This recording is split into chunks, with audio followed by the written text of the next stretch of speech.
area that you get into, given that even if you're the best, there's always a chance of failure. So I think it's important that you really like whatever you're doing.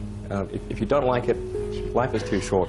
I'd say, and also if you like what you're doing, you think about it even when you're not working. I mean, it's something that your mind is drawn to, and if you don't like it, you just really can't make it work, I think. Naive when you thought I can easily build an electric car and a rocket?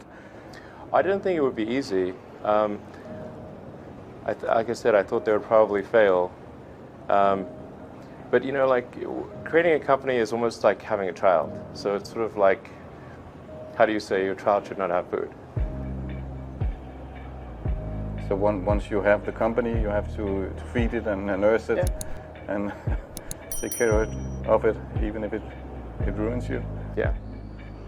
Running a business, I'd say number one is have a high pain threshold.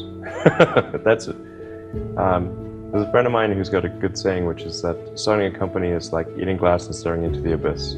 Okay, that's generally what happens, because when you first start a company, there's lots of optimism and things are great, and then so happiness at first is high.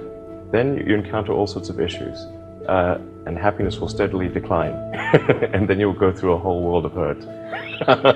And then eventually, if you succeed, and in most cases you will not succeed, and Tesla almost didn't succeed, came very close to failure. Then if you succeed, then after a long time you will finally get back to happiness. How do you come up with your best ideas? Are you on vacation, or are you kind of just like in the middle of the night you wake up and start drawing things down? Or This sounds really cliche, but like the shower is probably like wake up and go to shower in the morning. And I think actually what's really happened is kind of stuff is percolated in the subconscious. Right. And it's not really occurring in the shower, but you're kind of getting the results of last night's computation, basically. Right. Number three, I'd say, is constantly seek criticism.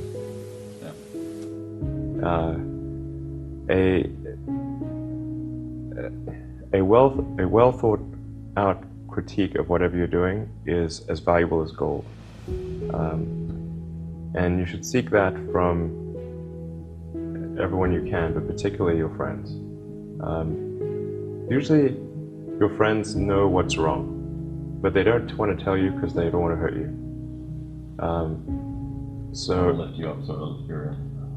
So they say, oh, I would encourage my friend, so I'm not going to tell him what I think is wrong with his product. Yeah. It doesn't mean your friends are right, but very often they are right. And you at least want to listen very carefully to what they say.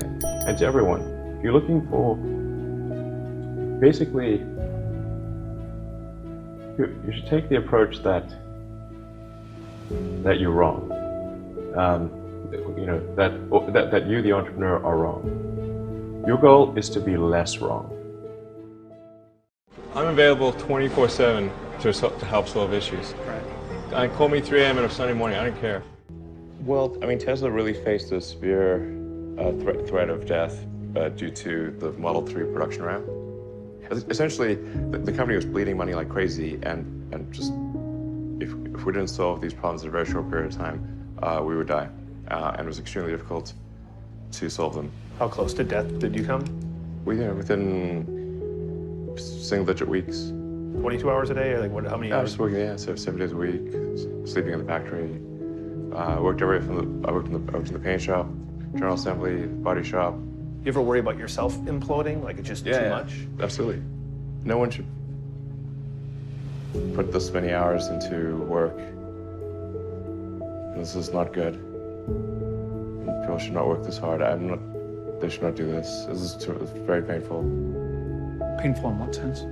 It hurts my brain and my heart. I think too is you got to make sure that whatever you're doing is a great product or service. It has to be really great. And I go back to what I was saying earlier, where if you're a new company, I mean, unless it's like some new industry or new market if it's an untapped market, then